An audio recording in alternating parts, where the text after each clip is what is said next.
W.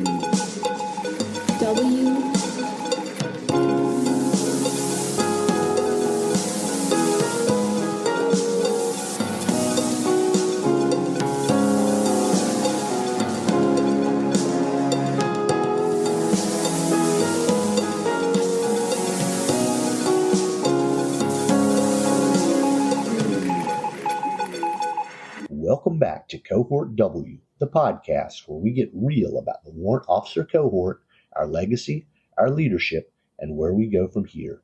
I'm your host, Chief Warrant Officer 4, Jesse Moreland, and you've tuned into Season 4, where we're digging into one of the biggest questions on everyone's mind. How do we modernize Warrant Officer professional military education to meet the mission of tomorrow? Today's guest is someone I've been especially looking forward to having on the show. He's no stranger to leadership, transformation, or the operational edge of the Army. I'm talking about none other than Chief Warrant Officer 5, Steven Finney, the Command Chief Warrant Officer of the United States Army Special Operations Command, or USASOC. From infantry beginnings in 1991 to leading some of the most elite warrant officers in the Army today, CW5 Finney brings operational insight from Iraq, Afghanistan, and across Central and South America. But more than that, he's deeply engaged in how we shape, educate, and future-proof our warrant officer cohort. Chief Finney, welcome to Cohort W. It's an honor to have you on the mic today.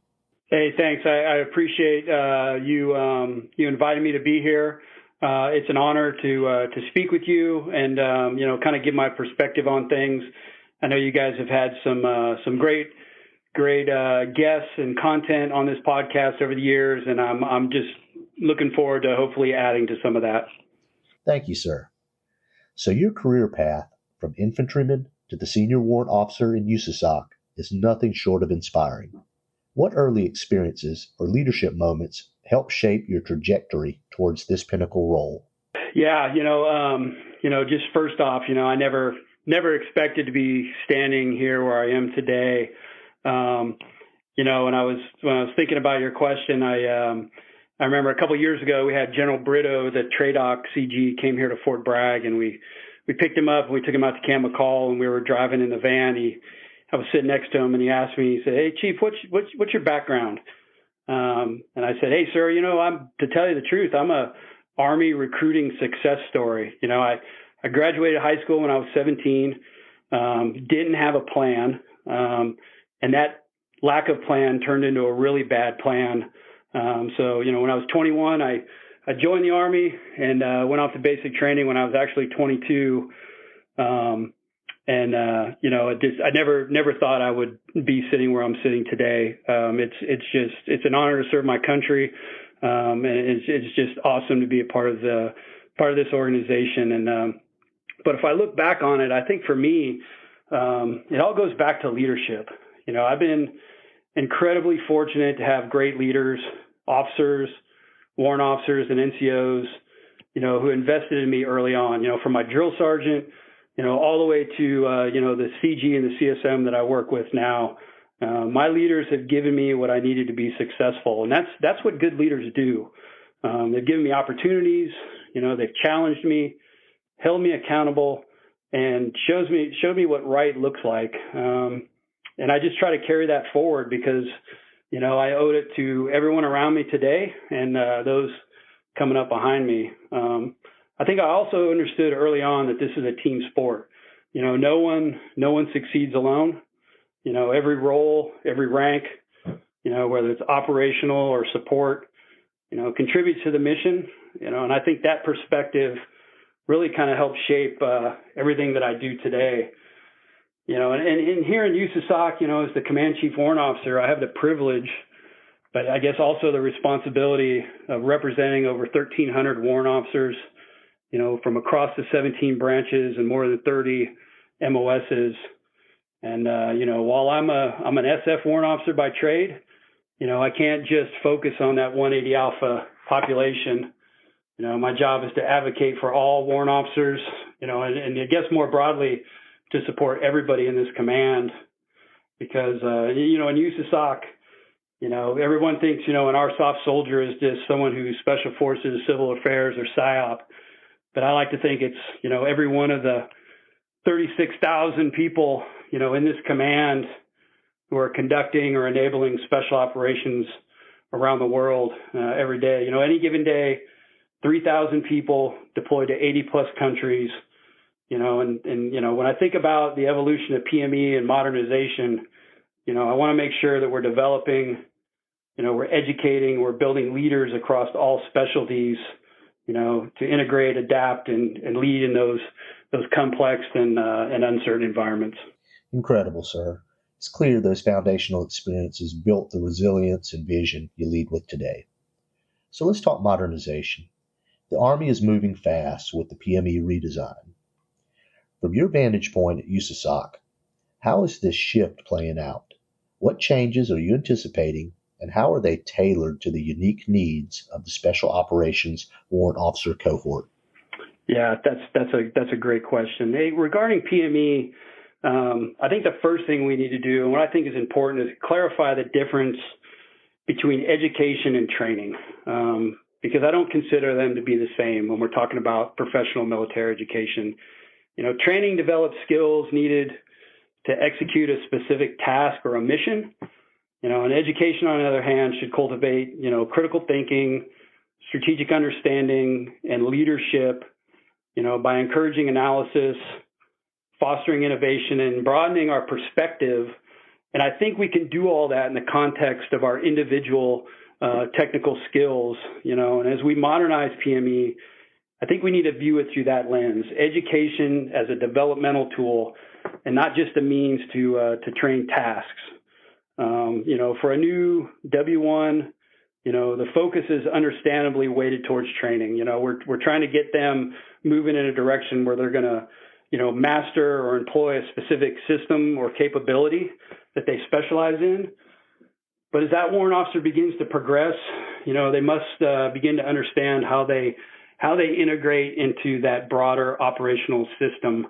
And then later, that perspective needs to expand even further to include, innovation within their career field and serving as advisors to our commanders. And that's where that education truly matters. So I think we need to really define what we're talking about when they mean education, or what we mean by education. And within Special Forces, we've done a deliberate job of making sure that our PME aligns to our career model, and that it's progressive, it's relevant, and it's cumulative. But as far as changes, I don't see a lot of major shifts in our current 180 Alpha PME structure. We're already unique in that we run a combined Warrant Officer Candidate School and basic course. So we don't go to Fort Rucker for Warrant Officer Candidate School. Our candidates come here to Fort Bragg, and they are Warrant Officer candidates for 20 weeks while they go through that combined course, and then we appoint them at the end of that course. And our advanced course and our IRLE are, that's career aligned and it's operationally focused. And we've been running our own ILE since 2018, separate from Fort Novasil, which gives us the ability to tailor that content, towards our operational requirements. I think where we are evolving is that we've begun to incorporating some emerging capabilities, specifically space and cyber. We've been building, a great relationship with SMDC and our cyber on our soft space cyber triad. And we need to make sure in our PME that we're getting our warrant officers to understand how they can leverage those domains to support operations, as well as, what we can do to enable them. And then also for the past 3 years, USASOC has been running a 2-week senior warrant officer seminar for all our newly selected CW5s, regardless of branch. If you're assigned to USASOC and you come out on the W5 list, you attend our 2-week seminar that we run in the early spring. And now we're starting to look at as they're developing the master course, how we can, integrate that seminar into the curriculum that's already being established for the master course. So I don't think there's a lot of big changes on the SF warrant officer side in regard to PME. I mean, obviously we want to kind of stay in line with where we're moving as a cohort and what that framework looks like. But I think we're already pretty much there. And I think that, when you talk about, just making it better, I think it's just worth noting, in USASOC, everything we do is grounded in 4 principles, being threat informed, strategically driven, operationally relevant, and tactically prepared. And when our PME is aligned with those principles, and I believe it is, then we just ensure that our warrant officers are ready and effective across the full spectrum of operations.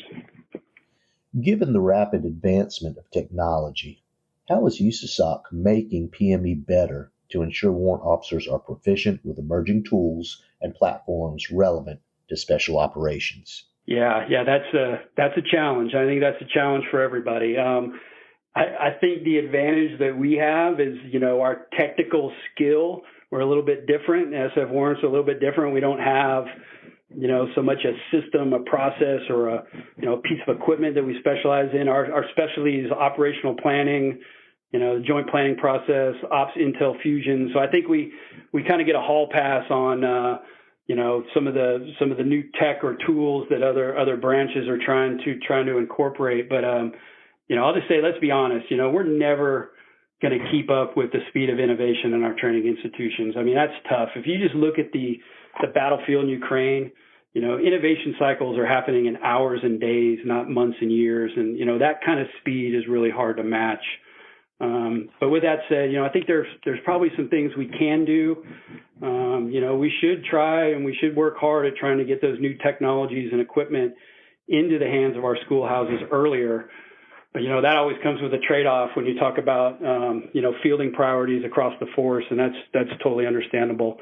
But I think, in cases where the gear isn't available, we can still be teaching warrant officers, the understanding of the core capability, the intended outcome and how to deliver effects or achieve outcomes with what we have available. And it's not about training on a specific platform. It's about, understanding systems integration, mission impact, those sort of things. And I think that's what really defines us as technical experts and adaptive problem solvers. But that, and that goes back to, the comment I had earlier that, there's a distinction between training and education in PME, not teaching someone how to operate a tool, but, educating on how that capability and application in a broader operational context. An area we should be exploring, though, I think, and we're trying to do it here, is, looking at simulation and virtual environments. I think these tools give us a new way that we can, possibly experiment or learn without maybe having that new piece of equipment on hand. And there's some great capability out there, and I think we're just scratching the surface on it, and we need to look deeper into that.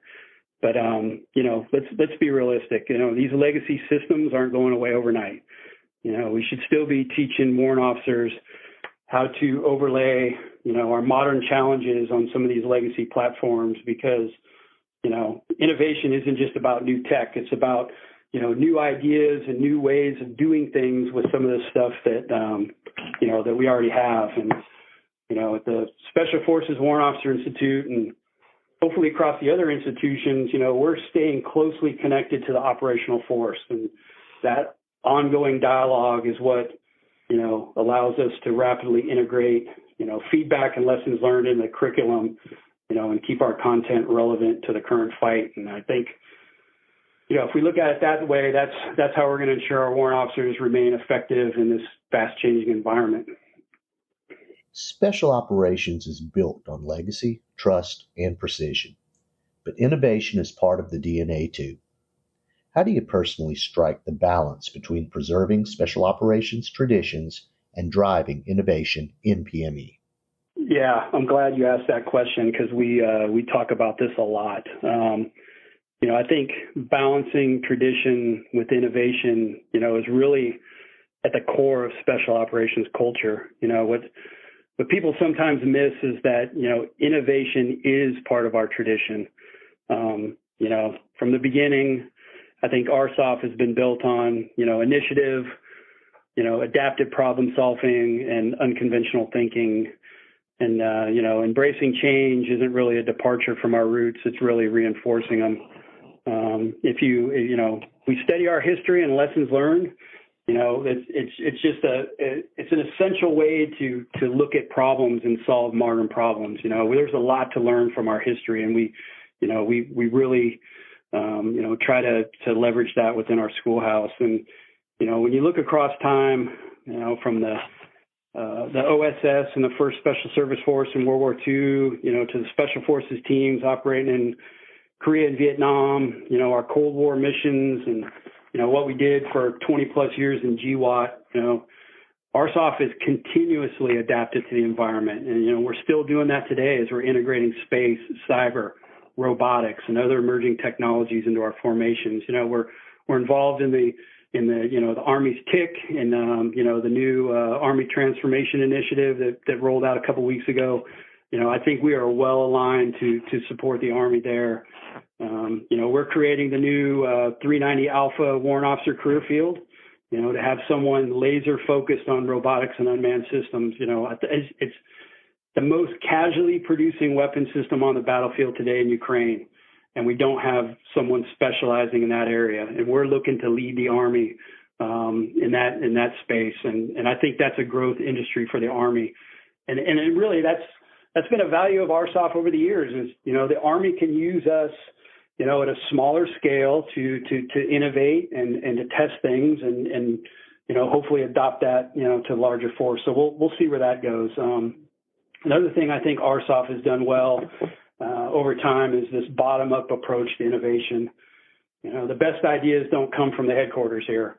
They come from the field, from the soldiers and the warrant officers out there, hands-on with the problem, looking at that, staring at that every single day. And then as I travel around to our different CSUs and I see what's happening at the tactical and the operational level, I'm just impressed. The creativity, the initiative that these soldiers and warrant officers have, it's awesome, and it's happening across our formations. And we always like to say that, in RSOF, innovation is a mindset, and in our warrant officer PME, I think we honor that legacy, by teaching our history, but while we're developing adaptive leaders who can think critically, integrate across all domains and really drive that initiative. And that's how we preserve that heritage while we're still, modernizing and preparing for the future fight. Let's shift now and talk about enhancing joint and multinational readiness. So you've operated in some of the most joint and coalition-rich environments on the planet. How does PME need to evolve to prepare warrant officers for that level of coordination and interoperability? Yeah, I think,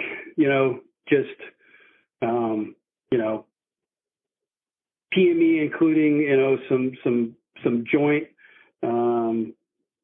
curriculum, I think is super important. Just recently, a few weeks ago, we attended a big warrant officer LPD down at Army North, and that came up. We had some of our Navy counterparts there. We had some of the new Air Force warrant officers there, and I just think, operating jointly is probably extremely important, and I think we should look for, every opportunity to include that in our PME, and operating alongside, our joint and multinational partners, that's, as you mentioned, that's not new to RSOF. It's been part of our DNA from the beginning. It's probably one of the unique strengths we bring, to the Army and to the Joint Force, that our Special Forces groups, are regionally aligned, that allows us to build that deep cultural understanding and those generational relationships with our partners. And we can learn a lot from our partners. Sometimes they see a problem differently and they approach, problem solving in a different way. When I was the commandant at our Warrant Officer Institute, I used to bring our German LNOs in to talk to the students because, we talk about, what's going on in Europe, with the Russians, and this is years ago, this is pre-invasion. They look at the problem differently. They're living in that environment. So to hear from them and to learn from them, I think is extremely important.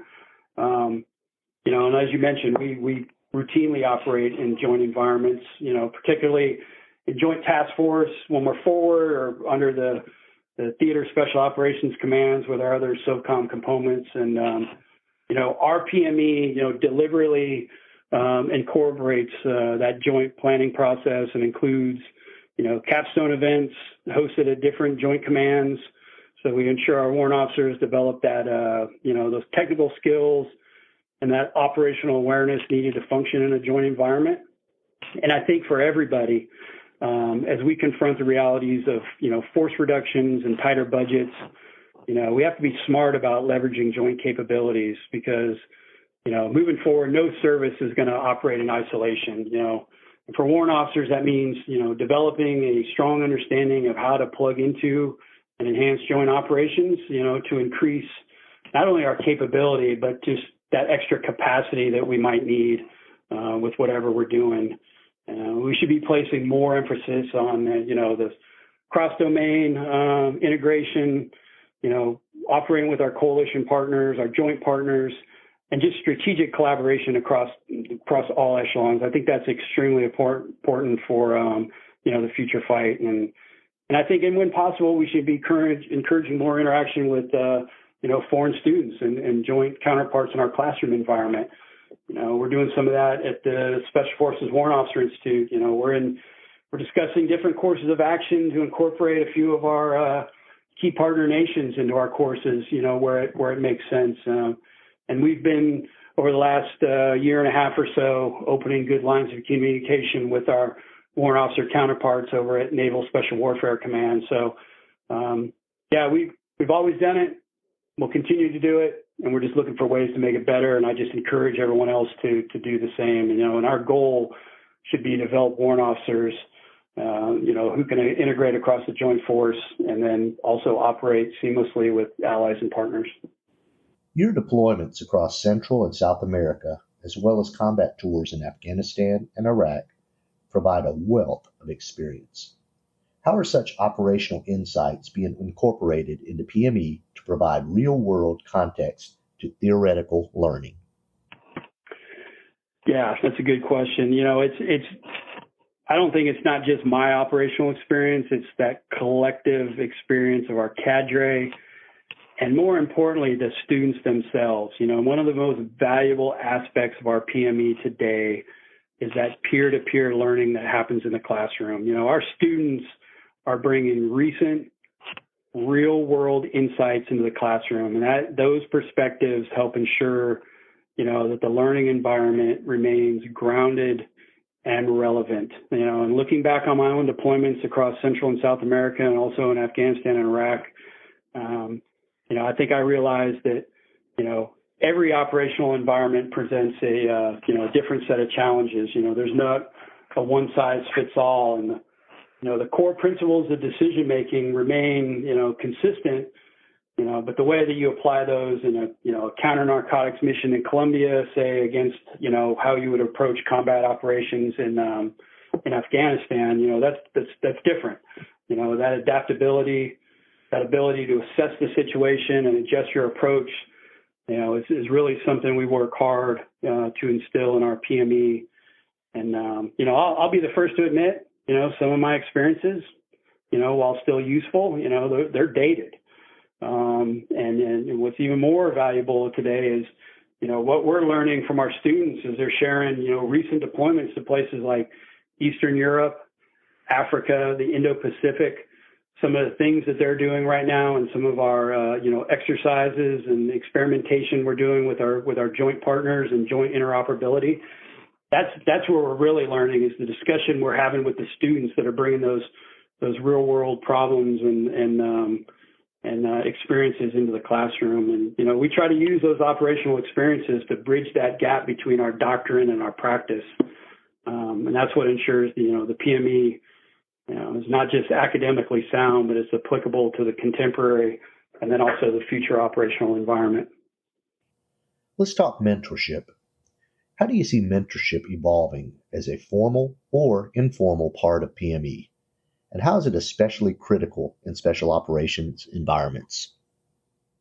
Yeah, I'm glad you said formal, informal, because I really think that's super important because, mentorship, it has been a cornerstone of leader development, and in USASOC, we want to make sure it remains an integral part of how we shape the next generation of our warrant officers and our leaders. And I think one of the advantages we have with our Warrant Officer Institute here is it's co-located with, the John F. Kennedy Special Warfare Center and Schools, which is our center of excellence, First Special Forces Command, which is our operational force, and then here, USASOC headquarters. We're all on Fort Bragg, so that proximity creates opportunity for, meaningful interaction between the students and senior leaders. The two senior 180 alphas at the Center of Excellence and at First Special Forces Command and I, we have the opportunity to engage with students throughout their PME. As a matter of fact, I'm going over tomorrow to talk to the ILE class to close out with them before they graduate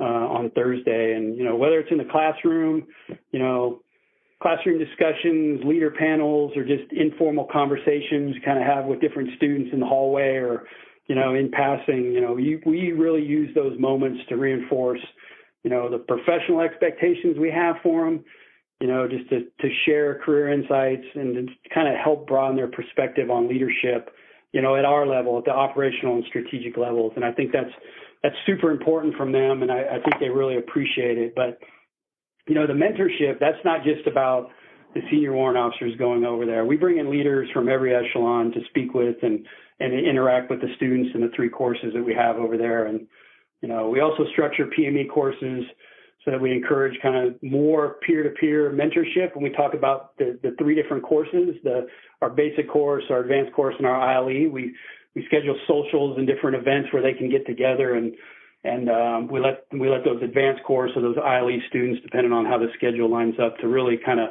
help mentor those new warrant officers going through the basic course. But yeah, we just don't, you said informal. We just really don't see mentorship as something that begins and ends in the classroom here at Fort Bragg. We're trying to build a culture where, membership continues beyond PME, through deliberate engagements, unit visits, branch-specific outreach that we're doing.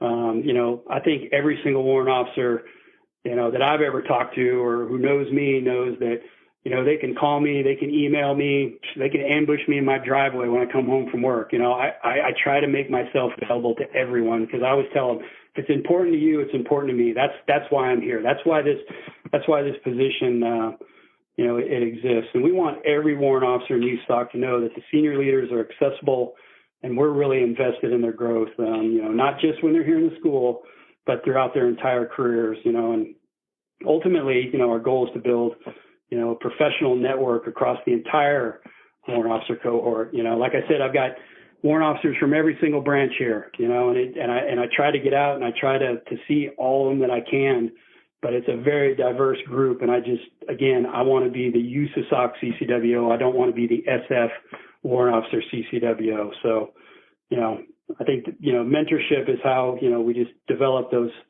technically competent and, professional warrant officers.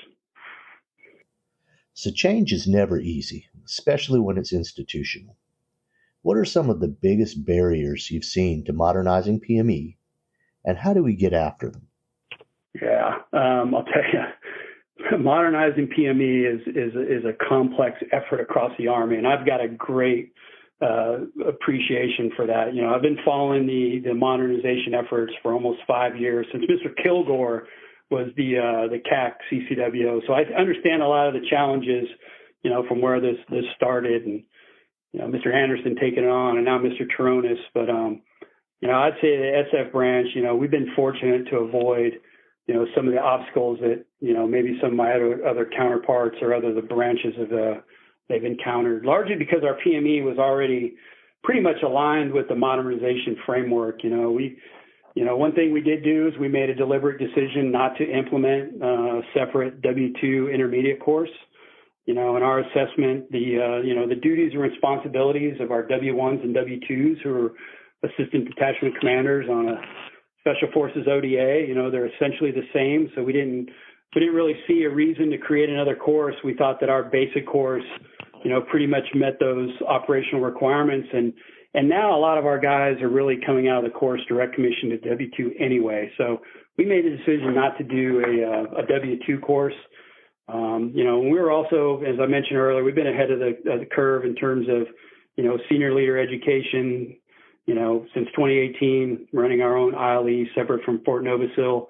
and this gave us the flexibility to customize that content really based off our career model and our operational requirements. But, with that said, I think one of the challenges that we deal with, and probably most deal with, is, making sure warrant officers attend PME at the right time. Timing is everything. Education needs to be delivered at the right time, and it needs to be, set up to where, it prepares that warrant officer for the upcoming roles and responsibilities that they're getting ready to assume. And if PME is mistimed, it's either too early or too late, and it's kind of, we risk losing relevance and impact.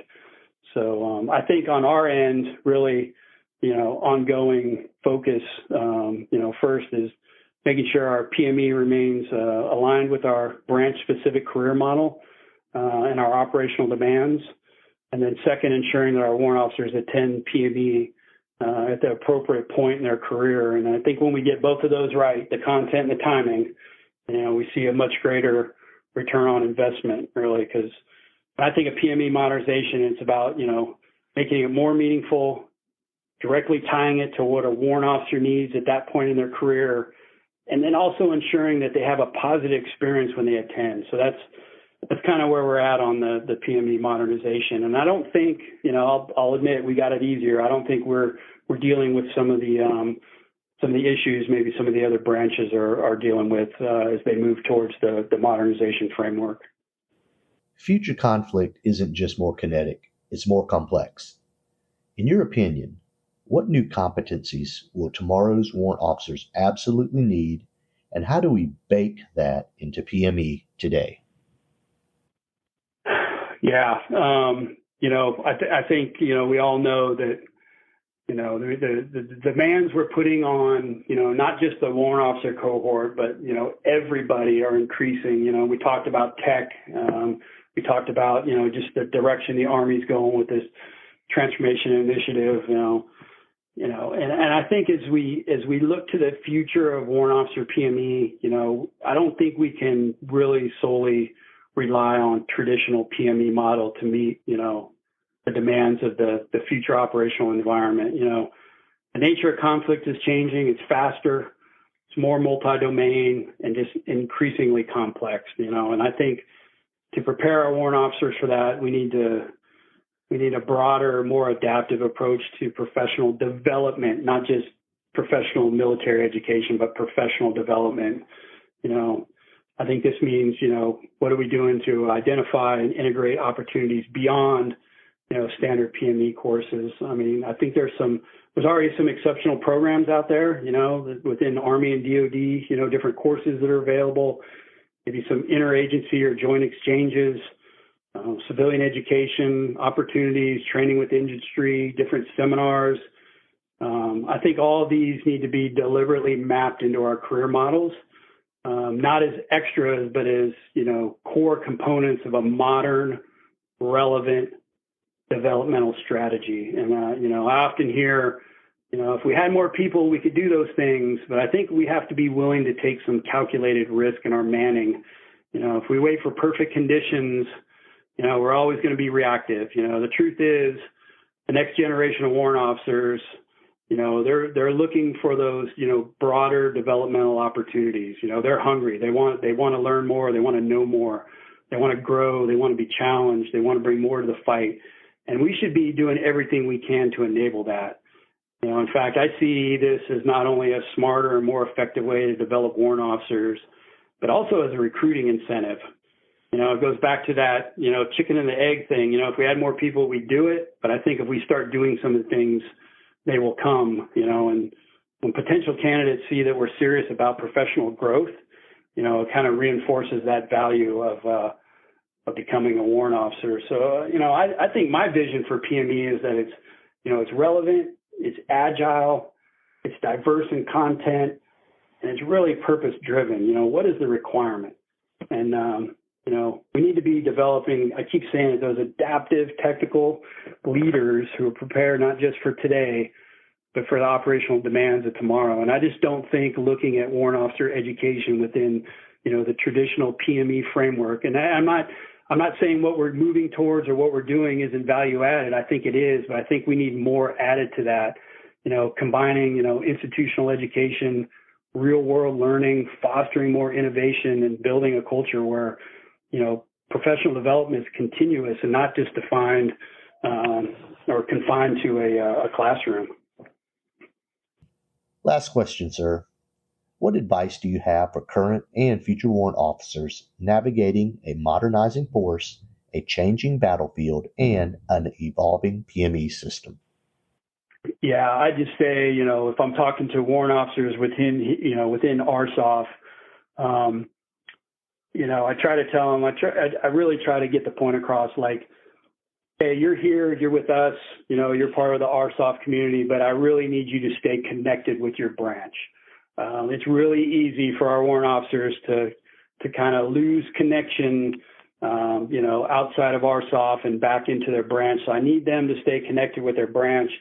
And then really, I need them to do a good job here. And then I need them to go back and do things in other parts of the Army and take the experiences they get here, because they're getting great experience here. But I need them to take that back to the Army and be value added to the Army. And then they can come back later, So that's some of the conversations I'm having with some of the warrant officers that I currently have. And again, it goes back to because if they're disconnected from their branch, unfortunately, I think what we've been doing with PME is it's kind of a choose your own adventure. There's no one really forcing people like our officers or non-commissioned officer counterparts to attend PME at a certain point in their career. I think we need to do a better job of that, because let's be honest, some people kind of just get lost in the shuffle, and there's always something more important for them to do than attend their PME. So stay connected with your branch, be flexible, be value added to the Army, and go to PME, because PME is not a check the block, man. It's like a software reset, right? And it's like you reset your phone and your computer. You kind of got to reset your mind too, and that's what PME is. And I'd say for any soldier out there, that's considering being a warrant officer, I think my advice is simple: just do it. You won't regret the decision. And becoming a warrant officer, that's a unique opportunity to lead differently. To deepen your expertise and to have a lasting impact, on the Army. I think warrant officers have an opportunity to occupy a distinct space in, the Army leadership structure. Commissioned officers, they're focused on organizational leadership. Our non-commissioned officers, we say they're the backbone of the force, responsible for training and mentoring and managing our enlisted soldiers, but I think warrant officers can complement both those roles, by serving as, those premier technical leaders and subject matter experts within their career field, and if a young soldier out there thinking about becoming a warrant officer, if you're someone who's passionate about mastering your craft, who wants to lead through, your technical expertise, and who's driven to innovate and solve complex problems, then I think you need to become a warrant officer. I've been a warrant officer for 22 years, and I've never once regretted it. It's been a career filled with, challenge, opportunity, and really purpose. And that's exactly what I was looking for when I decided to become a warrant officer. So I'd say, if you're thinking about it, just lean in, ask questions, start preparing, do it. Don't wait. We have some really smart soldiers out there in the Army today, and we need our next generation of warrant officers to be smarter and more adaptive and more innovative than before. Just going back to, the previous question, when we're talking about, some of the challenges we're facing, with the tech and everything else. Chief Finney, this has been a masterclass in leadership, modernization, and what it really means to shape the next generation. Thank you for your candor, your time, and your example. Yeah, hey, thanks again. Like I said in the beginning, you guys have had some great guests and some great content on this podcast over the years, and I really appreciate you asking me to do this. I think I'll just say I think I got the best job in the Army. I don't think there's any better warrant officer position than the USASOC CCWO. As I already mentioned, I've got 1,300 warrant officers representing all the branches here, and I love getting out. I love interacting with them, and I like seeing the great work they're doing. It's incredible. So thank you to all my counterparts out there from the other branches, because you are sending us great warrant officers, and I really appreciate it. It makes me feel good knowing that, when I decided to take my boots off for the last time, these men and women coming up behind me, they're ready to take the reins. And, I'll just say we're living in interesting times. The pace at which we're moving, it is not going to slow down. This is the new normal, and it's just my hopes that, everything we're doing to reshape and modernize and posture our forces, that's going to create some doubt amongst our adversaries, and it's going to make them think twice that, today isn't the day. They will not be successful. But if that time comes, we need to be prepared to fight with the force that we have. And, we don't need to be looking back, wishing we would have done more to prepare. So, really, I think, to steal a line from my boss, RCG, he always says, if not now, then when? And if not us, then who? And I think that really means something. And I just want to pass that on to everybody else, because it's something to consider. I'll close out by saying, hey, take care of yourself, take care of your family, and look out for those around you. Like I said in the opening statement, this is a team sport, and we need all the players on the field. So again, thank you for this opportunity. Look forward to maybe talking to you again in the future. Thank you, sir. And this has been Cohort W, where the conversation around warrant officer education and transformation never stops. Until next time, stay relevant, stay lethal, and keep leading from the front.